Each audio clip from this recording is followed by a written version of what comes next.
परमेष्टि भगवान की, संत श्रोमणी आचार्य भगवान गुरुदेव श्री विद्यासागर जी महाराज की, पूज्य आचार्य श्री समय सागर जी महाराज की। जय बोलिए परम पूज्य निर्यापक स्वामी श्री वीर सागर जी महाराज की, समस्त मुनियारिका संघ की। मंगलाष्टक मंगल में मंगल को ला करके देने वाला। अभिषेक के पूर्व जो विधि होती है, मंगलाष्टक पूर्वक ही कार्य प्रारंभ किया जाता है।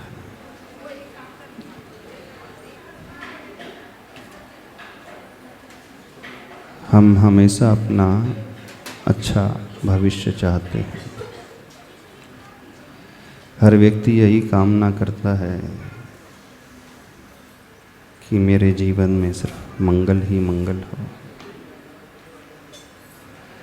चत्तारी मंगलम से अधिक मंगल कोई होते नहीं हैं। उन्हीं चार मंगलों में सारा विभाजन किया गया है। पंच परमेष्टि, नौ देवता, रिद्धि संपन्न मुनिराज, वे अतिशय सिद्ध क्षेत्र आदि देखे जाए तो ये सारे के सारे चत्तारी मंगलम में ही गर्भित हो जाते हैं। लेकिन इस मंगलाष्टक में एक विशेषता लौकिक मंगल को भी लेकर के वर्णित है। वे महापुरुष, वे राजा महाराज भी आपके लिए मांगलिक हों। और क्या मंगल स्वरूप हो रहा है? श्लोक नंबर 7वां चल रहा था।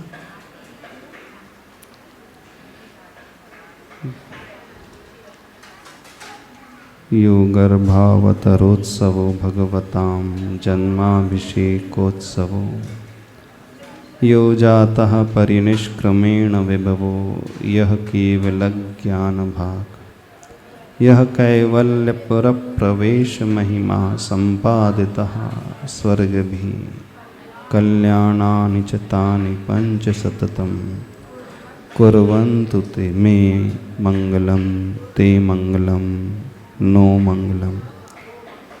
अब देखो,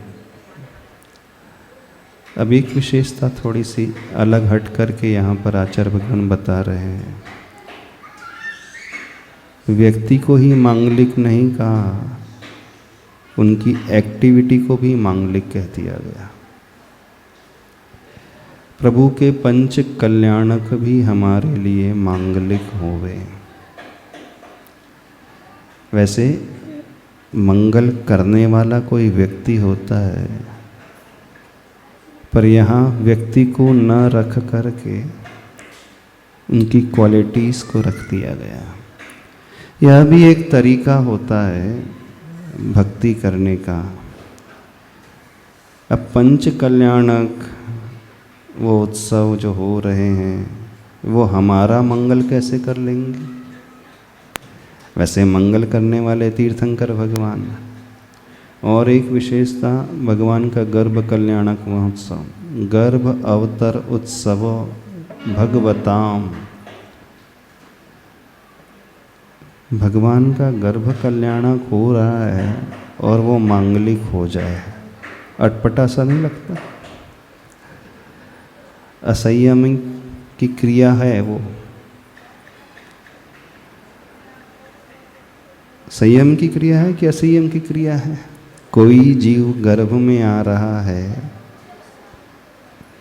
वो आपके लिए मांगलिक कैसे हो जाएगा? जिन धर्म में संयम की पूजा है, संयमी की पूजा है, न तो असंयम की पूजा है और न असंयमी की पूजा है। अब यहाँ किसके लिए मांगलिक कहा जा रहा है? आप जब 24 तीर्थंकर भगवान की पूजा करते हो, हर कल्याणक मनाते हो, कभी आपने सोचा गर्भ कल्याणक क्यों पूज्य नहीं हो जाता?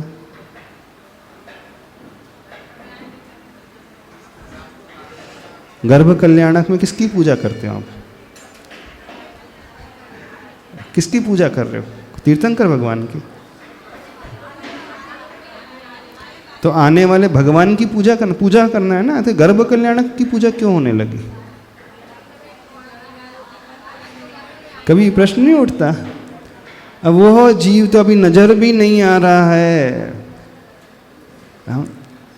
हम असंयमी की अभी पूजा नहीं करते, असंयमी की वंदना भी नहीं करना चाहिए। और यहां वह जीव जो गर्भ में आ रहा है उसकी कभी विचार नहीं आता क्या क्या कराया जा रहा है? कभी सोचते नहीं आप लोग? हाँ? प्रश्न नहीं उठता। पूजा किसकी कर रहे हैं? गर्भस्थ बालक की कर रहे हैं, गर्भ की उस क्रिया की पूजा कर रहे हो, कल्याणक की पूजा कर रहे हो, तीर्थंकर भगवान की पूजा कर रहे हो। जब भी आप पांचों कल्याणक के अर्घ चढ़ाते हो कि नहीं? आज कौन से भगवान का कल्याणक है? कौन सा कल्याणक है? जन्म कल्याण। अब चलो जन्म हो रहा है उस बालक का, असंयम दशा है, असंयम दशा है ना। क्या मुनि महाराज उस असंयमी बालक को नमस्कार कर लेंगे? फिर क्यों गर्भ और जन्म कल्याणक मनाए जाते हैं?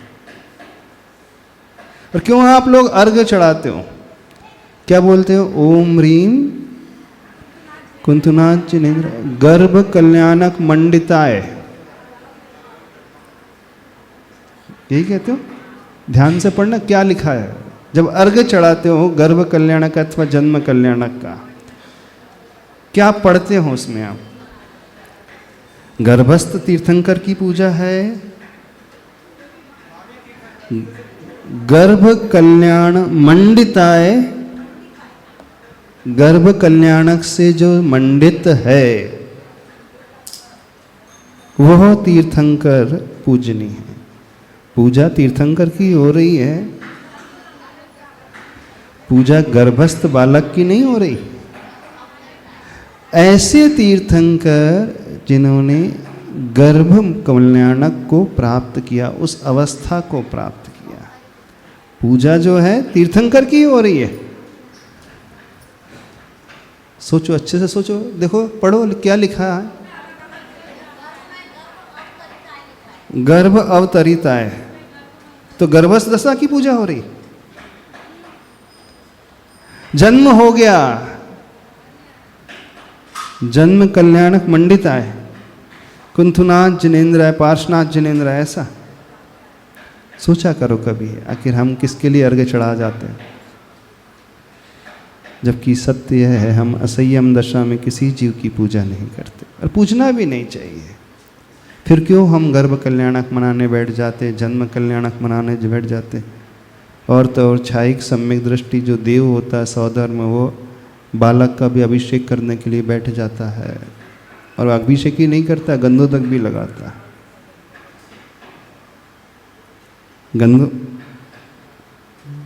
तीर्थंकर बालक का जो जन्माभिषेक होता है, नहाने के लिए तो नहीं होता, हो लगाते हैं छायिक सम्यक दृष्टि देव, सारे असंख्यात देव उस गंधोदक को लगाते हैं, जबकि वह बाल्य अवस्था में है।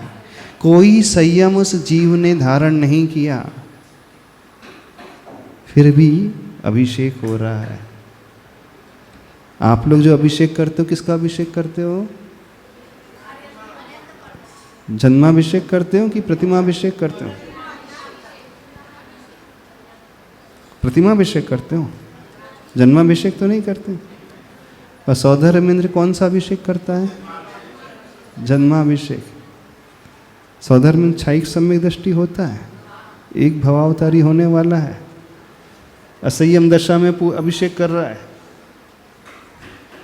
करना चाहिए कि नहीं करना चाहिए?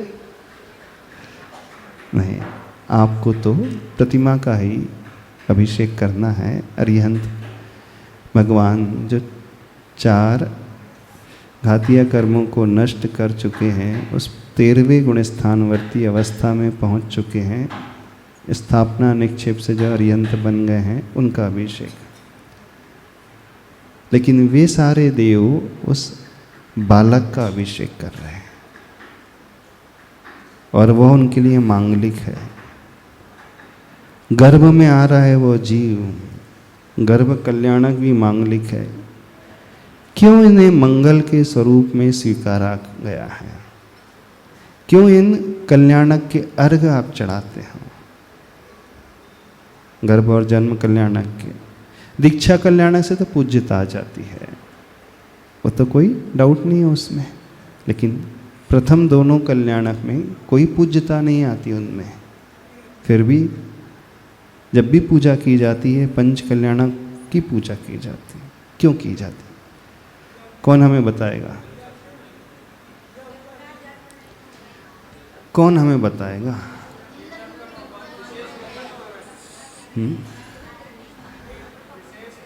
सोचिए, विचारिए। अच्छा, सलाह का पुरुष है इसलिए।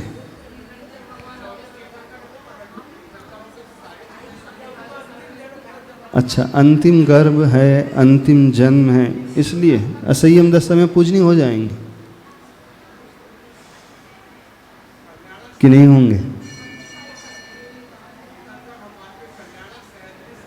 हाँ, पूजा तो तीर्थंकर भगवान की है, लेकिन ऐसी विशेषता से सहित है कि जिनका गर्भ कल्याणक हो रहा है, ऐसी विशेषता से सहित है जिनका जन्म उत्सव कल्याणक के रूप में मनाया जाता है।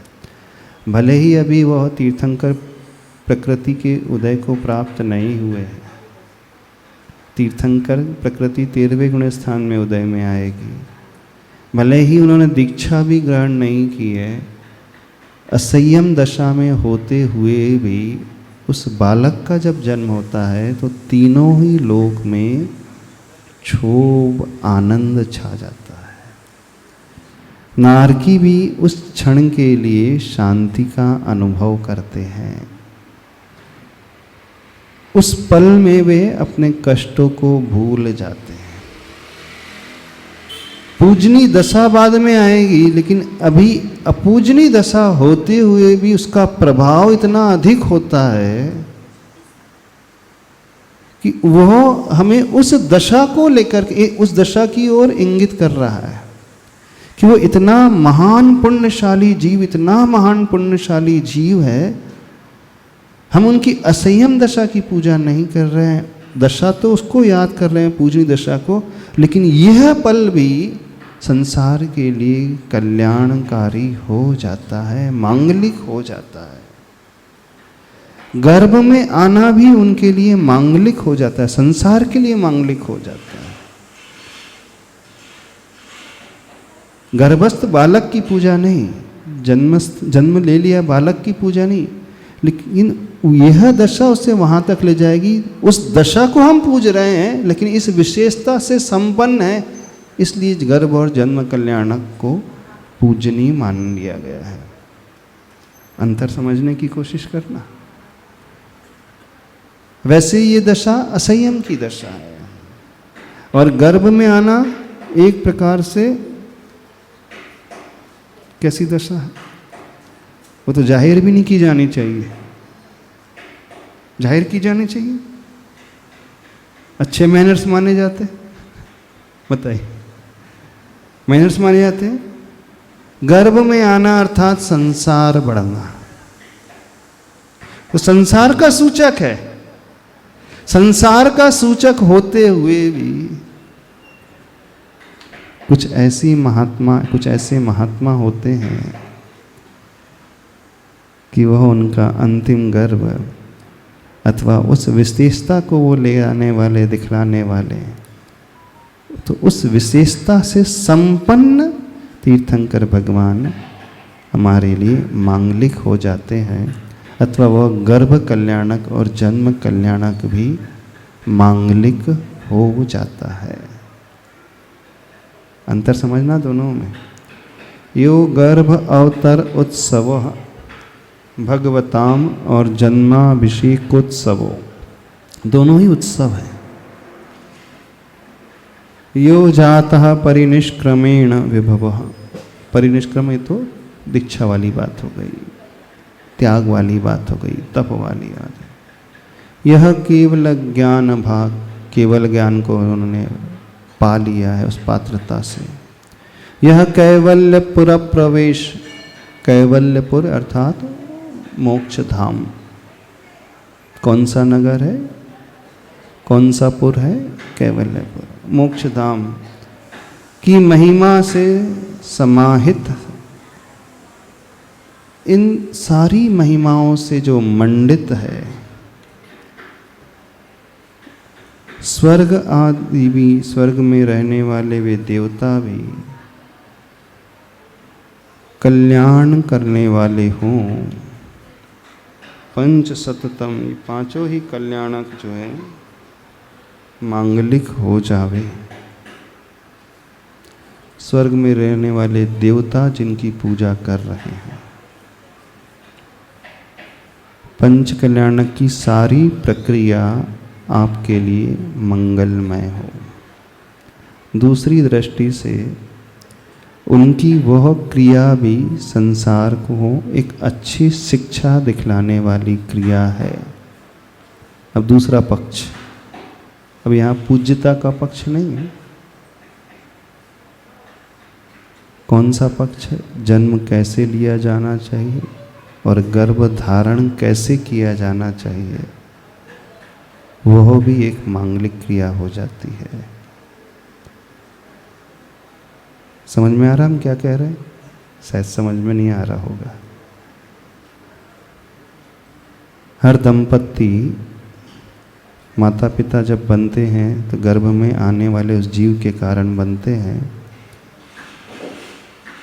वह जीव आपको ऊंचा उठाने वाला हो जाता है। तो गर्भ धारण मांगलिक कैसे? तो उस थॉट प्रोसेस के द्वारा जब गर्भ धारण होता है तो वो मांगलिक हो जाता है। कौन सी थॉट प्रोसेस? वे माँ अथवा वो पिता अथवा मूल रूप से वो माता की जो विचारधारा होती है, गर्भ धारण के पूर्व 6 माह पूर्व से जो विचारधारा होती है, ऐसी विचारधारा यदि वह दंपत्ति अपने जीवन में अपना ले। कौन सी विचारधारा? कितनी विशेषता भरी बात है। गर्भ धारण 6 महीने बाद होना है और तैयारी 6 महीने पहले से। क्या अर्थ है इसका? आप भी प्लानिंग करते हैं और वे भी प्लानिंग कर रहे हैं, लेकिन उनकी प्लानिंग कैसी? वो पुण्यशाली जीव आने वाला है तो वातावरण भी शुद्ध होना चाहिए और विचारधारा भी शुद्ध होना चाहिए। तो वो माँ सिर्फ और सिर्फ धार्मिक बातें ही सुनती है। और फैक्ट देखना, वो जीव सबसे अधिक पुण्यशाली, तद्भव मोक्षगामी, अनेकानेक जीवों का कल्याण करने वाला, उसके लिए इतनी तैयारी की आवश्यकता होती है। तो फिर आपके बच्चे जब पैदा होते हैं उनके लिए कितनी तैयारी की आवश्यकता होनी चाहिए? क्या आप लोग भी 6 महीने पूर्व से ही अपना मानस धर्ममय कर लेते? ये तो पति पत्नी उनसे पूछ रहे हैं, माता पिता। जब माता पिता बनना हो तो 6 महीने पूर्व से ही समस्त पापों को त्याग देते हैं, धर्म का ही चिंतन, धर्म की ही बातें, धर्म के ही कार्य, ऐसा करते हैं? कोई नहीं करता। कोई भी, जहाँ तक हमने देखा है, एक्सेप्शनल एकाध केस हो तो इस विषय को छेड़ता नहीं। क्या कौन नहीं बताता? अरे तो समझो तो सही। जबकि लोक व्यवहार क्या कहता है कि गर्भ की क्रिया तो एकांत में, इसके बारे में डिस्कशन नहीं होना चाहिए। और यहाँ जैन धर्म में विशेषता देखो, वो सिखा रहे धर्म, गर्भ कैसे धारण किया जाना चाहिए। 6 महीने पूर्व से वो ब्रह्मचर्य का पालन करते हैं। 6 महीने पूर्व से ही वो सात्विक जीवन जीना शुरू कर देते हैं। पापों के कार्य से वो दूर हो जाते हैं। जब ऐसा वो सोच बनाती हैं माँ और पिता, तब वह पुण्यशाली जीव वहां पर आकर के जन्म लेता है। और आज के जमाने में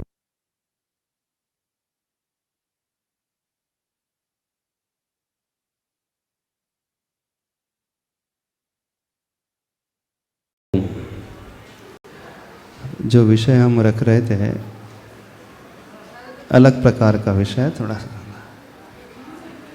तीर्थंकर का जन्म देने के लिए उन माता पिता को कितनी तैयारी करनी पड़ती है, और आज के माता पिता को तैयारी करनी पड़ती। तैयारी करते हो, अरे पता ही नहीं चलता, एक्सीडेंटली सब कुछ हो जाता है ना। बिल्कुल 9 महीने पूर्व की बात नहीं, 9 महीने से पहले 6 महीने, 15 महीने रत्नों की वृष्टि होती है। गर्भ में आने के बाद तो 9 महीने का फेज अलग है, गर्भ में आने के पूर्व का 6 महीने का फेज, वह सबसे इंपॉर्टेंट फेज होता है। आप संस्कारों की बात करते हैं ना, बच्चों को कब से संस्कार दिए जाने चाहिए? कब से संस्कार देना चाहिए बच्चों को? गर्भ से। गलत। 6 महीने पहले से माता पिता संस्कार देना शुरू कर देते हैं अपने माइंड को, अपने मानस पटल में संस्कार डालना शुरू करते हैं। तब वह पुण्यशाली जीव वहां पर आता है। हर व्यक्ति चाहता है, हर माता पिता चाहते हैं हमारे कोख से तीर्थंकर जैसा जीव जन्म ले। कितनी माँ चाहती है तीर्थंकर को जन्म देना?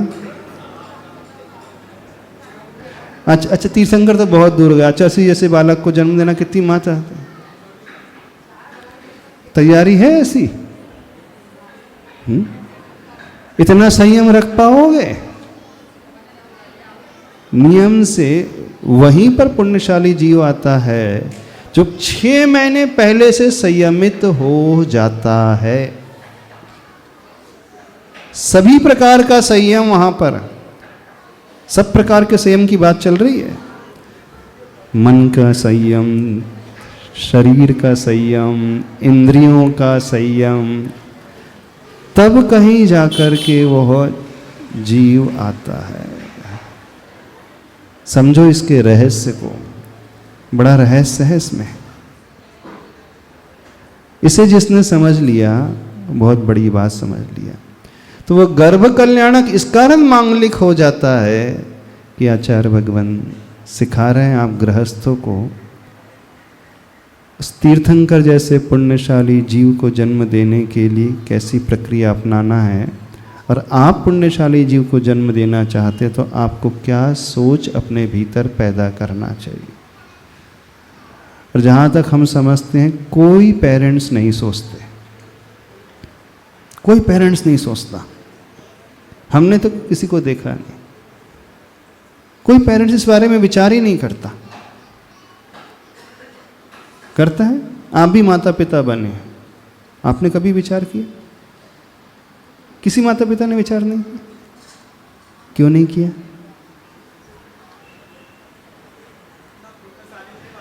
पुण्यशाली जीव आने वाला नहीं, भूमिका पहले बनाई जाती है। एक किसान होता है ना, खेती करता है, बीज बहुत बाद में बोता है। वो बीज कब बोता है? हाँ, पहले बखरनी करता है, हल चलाता है, खरपतवार नष्ट करता है, सफाई करता है, मिट्टी को ऊपर नीचे करता है, पानी सिंचन करता है। सारा परिश्रम किसान का बीज बोने के पूर्व होता है। समझना? तो जैसे बीज का वपन है, ऐसे ही वो गर्भ की दशा है। तो मेन परिश्रम जो होता है वपन के पूर्व, बुआई के पूर्व। यदि वह किसान सोचे कि आज पानी गिरेगा, आज ही मैं बीज बो दूं, बिना कुछ मेहनत किए, कभी फसल अच्छी नहीं आएगी, आ ही नहीं सकती, इम्पॉसिबल। तो सारी मेहनत, चाहे मानसिक हो, विचारधारा की, वपन के 6 महीने पूर्व, साइकोलॉजी बता रहे हैं आचार्य, गर्भधारण कैसे किया जाना चाहिए, पर कोई नहीं सोचता।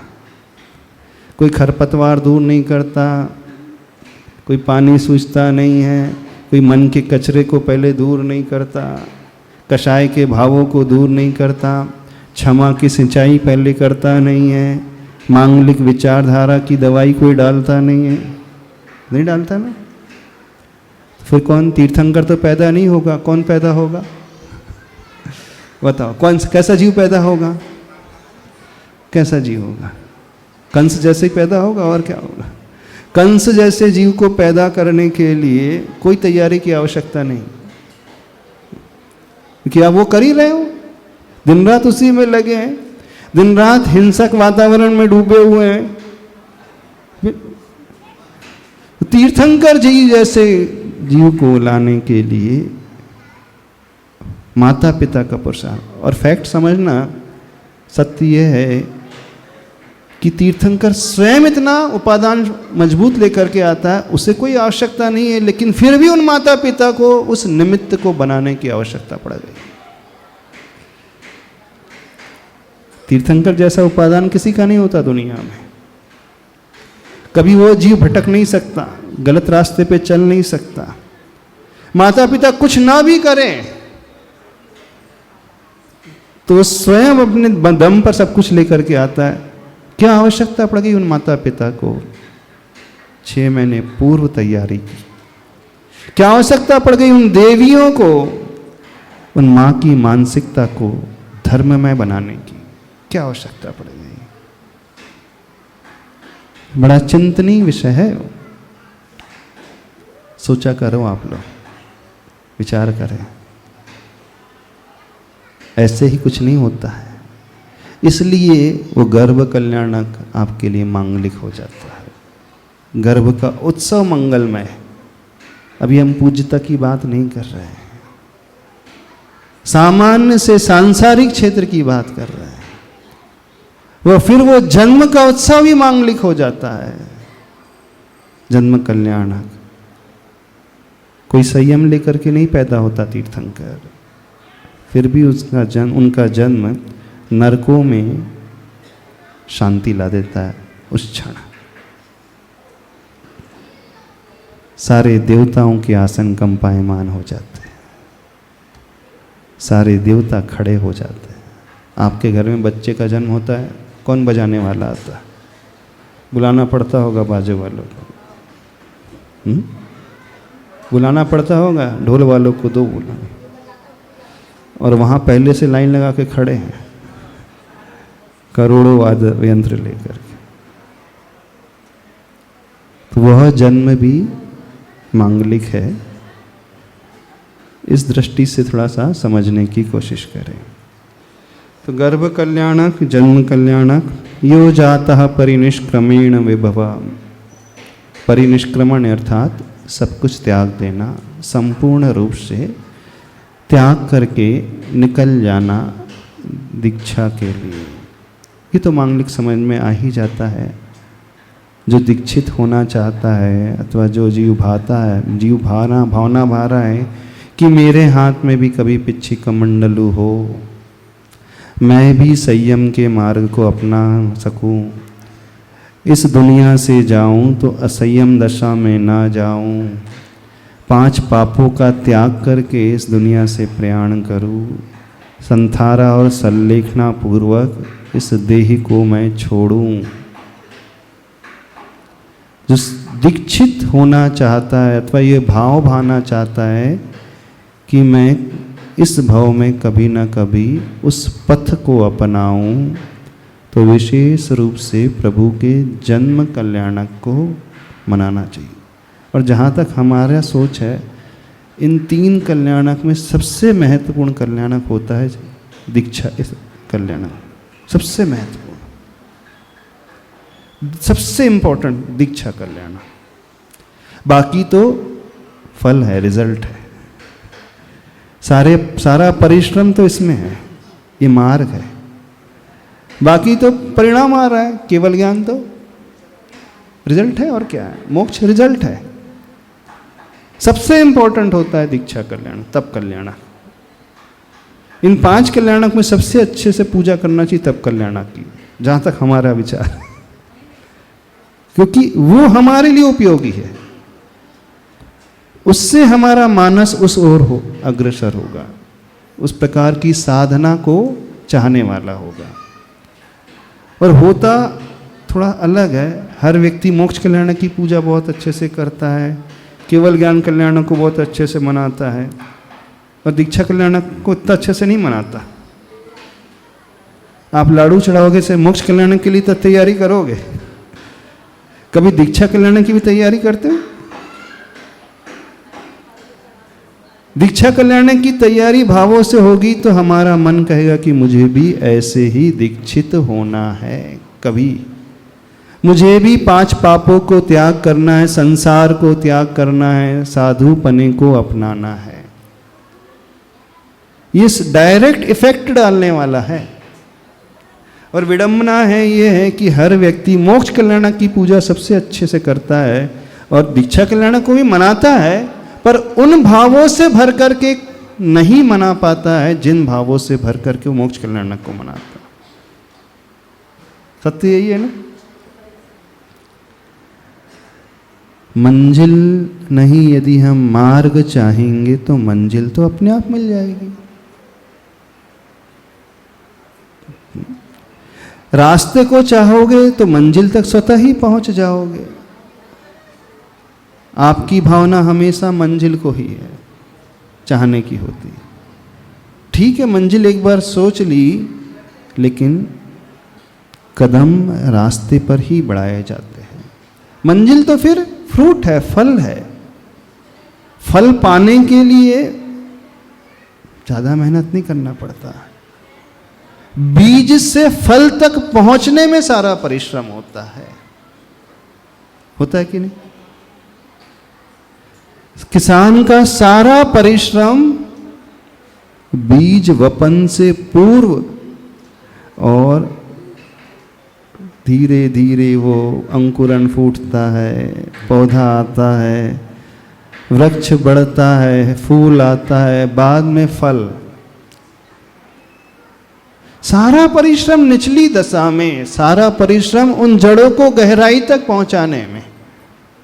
सारी साधना जड़ों को जमाने की होती है। फल तोड़ने की ज्यादा साधना नहीं होती। फल तोड़ने के लिए ज्यादा मेहनत नहीं करना पड़ता। क्या मेहनत करना पड़ता? शुक्ल लिश्चा वाला तो वो भी नहीं चिंता करता, जो फल पक करके टूट चुका है उसे ही उठाना होता है। शुक्ल लिश्चा वाला जीव जो होता है वह तोड़ने का भी पुरुषार्थ नहीं करता है वृक्ष से फल को। वो इतना संतुष्ट होता है कि जो फल पक चुका है अब मुझे सिर्फ ग्रहण करना है। और आप हमेशा प्लानिंग फल की करते हो। कुछ समझ में आ रहा? नहीं समझ में आ रहा? दीक्षा कल्याणक महोत्सव मनाते हो? मनाने का अर्थ ये विचार लाना, संत साधु बन के विचरूं वो घड़ी कब आएगी। एक भजन है ना, संत साधु बन के विचरूं वो घड़ी कब आएगी। हे प्रभु कब मैं सो मुनि बनूं, ऐसी पंक्ति है। तो ये धारणा, इसका अभ्यास सबसे ज्यादा महत्वपूर्ण होता है। तो जब भी पंच कल्याणक मनाओ तो दीक्षा कल्याणक को विशेष रूप से मनाना चाहिए। अर्घ्य चढ़ाओ तो पंच कल्याणक के, ये सोच करके अर्घ्य चढ़ाना। चले आगे चले। चौथा कल्याणक केवल ज्ञान कल्याणक है, वो तो मांगलिक हो ही जाएगा। और अंतिम कल्याणक है मोक्ष कल्याणक। वो हमारा फाइनल डेस्टिनेशन है, वो अंतिम लक्ष्य है, वो भी मांगलिक हो ही जाएगा। इस प्रकार से पांचों ही कल्याणक मंगल स्वरूप होते हैं।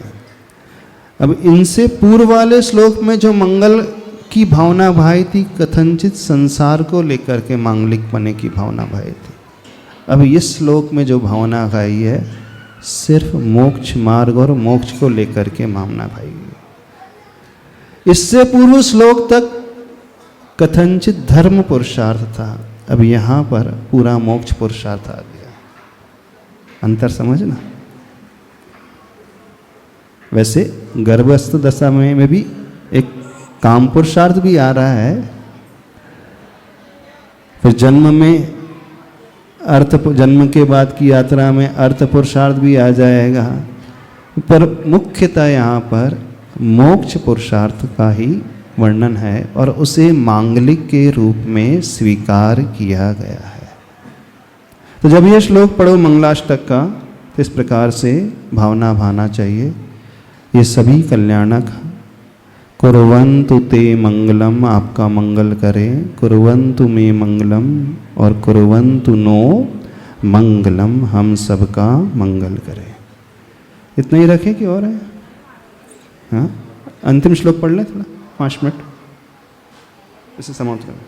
इत्थं श्रीजिन मंगलाष्टकमिदं सौभाग्य संपत्प्रदं कल्याणेषु महोत्सवेषु शुद्धयस्तीर्थंकराणामुषः ये शृण्वन्ति पठन्ति तैषु जनैर्धर्मार्थकामान्विता लक्ष्मीराश्रयते व्यपायरहिता निर्वाणलक्ष्मीरपि।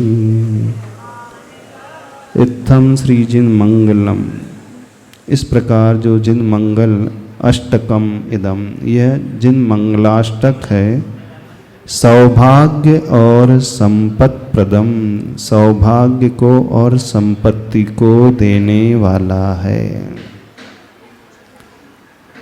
जो आपकी आकांक्षा है ना, अब अंतिम श्लोक में वो बात आ गई। आपको क्या चाहिए? मोक्ष किसी को नहीं चाहिए। जितने यहाँ बैठे ना, किसी को मोक्ष नहीं चाहिए, सत्य कह रहे हैं। चाहे यहाँ बैठे चाहे पीछे बैठे, किसको चाहिए? सबको संपदा चाहिए और सौभाग्य चाहिए।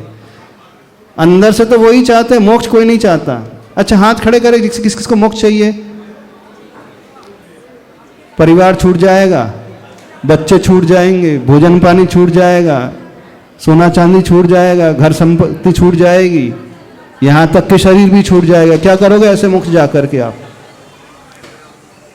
बात तो सही लग रही है, बोर हो जाएंगे वहाँ बैठे बैठे।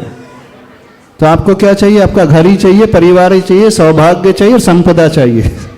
कड़वा सत्य है। ये जितने लोग भी मोक्ष कल्याणक की पूजा करते हैं, सब ऊपर ऊपर से करते हैं।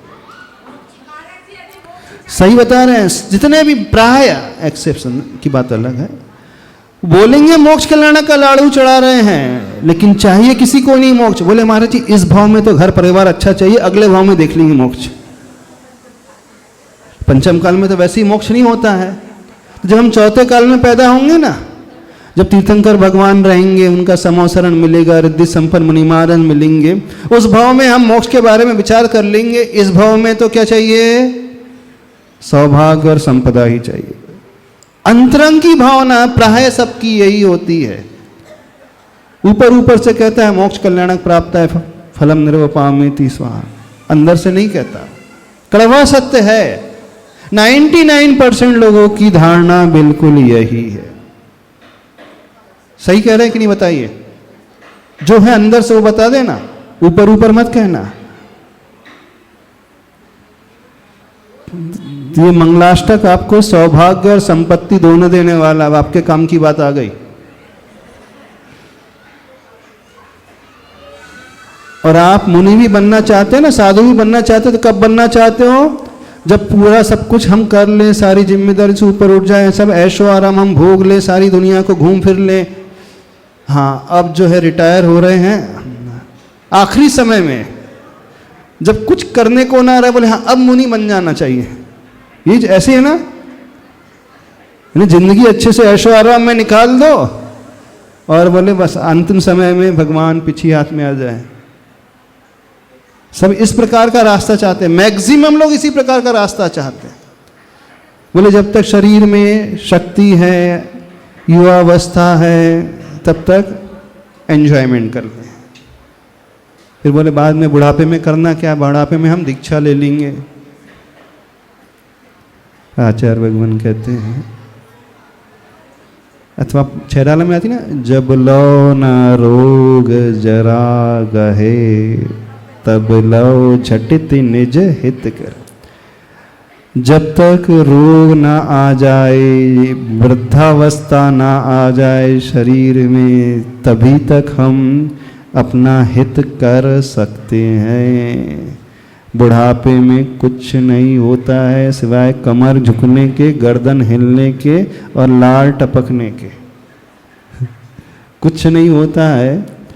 तो जब तक शरीर में शक्ति होती है तभी तक आत्म कल्याण की बात कर लेना चाहिए। वैसे आपके लिए यहाँ पर कहा गया है, इस प्रकार का जो मंगलाष्टक है, सौभाग्य और संपत्ति, यानी संपत्ति से अर्थ दोनों ही प्रकार की संपत्ति को, बहिरंग संपत्ति को और अंतरंग संपत्ति को भी देने वाला है वो। और क्या है, कल्याणेषु महोत्सवेषु धयः तीर्थंकराणाम उषः। उषा का अर्थ है प्रातः काल। प्रातः काल प्रतिदिन इस मंगलाष्टक को पढ़ना चाहिए। कल्याण वाला है, जो महोत्सव वाला है, सुधेय अच्छी बुद्धि वाले तीर्थंकर की जहाँ स्तुति की गई है। ये श्रवणवंती पठंती, जो सुनता है, पढ़ता है, तैश सुजनैर धर्म अर्थ कामान्विता लक्ष्मी राशयते। धर्म पुरुषार्थ को भी देने वाला है, अर्थ पुरुषार्थ को भी देने वाला है, काम पुरुषार्थ को भी देने वाला है, और अंत में व्यपाय रहिता निर्वाण लक्ष्मी, अपाय व्यपाय यानी कष्ट से रहित उस निर्वाण रूपी लक्ष्मी को भी देने वाला है। कुल मिलाकर के आद्योपांत, जो एक जीवन का काल होता है गृहस्थ का, एक संसारी जीव का, वह सब कुछ देने वाला है। चारों ही पुरुषार्थ को प्रदान करने वाला, उसके फल को देने वाला है, धर्म अर्थ और काम और मोक्ष पुरुषार्थ। इस प्रकार यह मंगलाष्टक स्तोत्र बहुत मांगलिक है। इस स्तोत्र में एक विशेषता है, मूल रूप से अन्य स्तोत्र में जो नहीं मिलती, इसमें धर्म अर्थ और काम का भी वर्णन है। इन्हें एक श्रावक के जीवन में जो आवश्यक होता है परिवार चलाने के लिए, वह भी फल बताने वाला है, और क्रमशः अंत में मोक्ष फल को, निर्वाण लक्ष्मी को भी दिखाने वाला है। तो दोनों ही प्रकार के निष्क्रियस और अभ्युदय, दोनों ही प्रकार के फल को देने वाला है। इसलिए दिन की शुरुआत इस मंगलाष्टक स्तोत्र से करना चाहिए। प्रभु का अभिषेक कर रहे हो, प्रभु की पूजा कर रहे हो, अथवा लौकिक क्षेत्र में भी कोई कार्य आप कर रहे हो, उस समय भी इस मंगलाष्टक का आलंबन अवश्य लेना ही चाहिए। अभी इतना ही रखें। बोले देवादिदेव चिंतामणि पार्श्वनाथ भगवान की